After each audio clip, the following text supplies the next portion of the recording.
Okay, the fourth toy that we have is... Oh, sorry about that, Donkey Kong.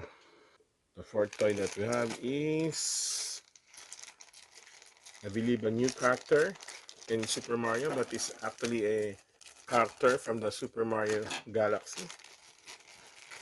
And this is Spinning Lumali. Okay. It looks like a star. Yeah. A Lumali serves as a shop where Mario or Luigi can purchase either a light mushroom or a one-up mushroom for 30 star bits.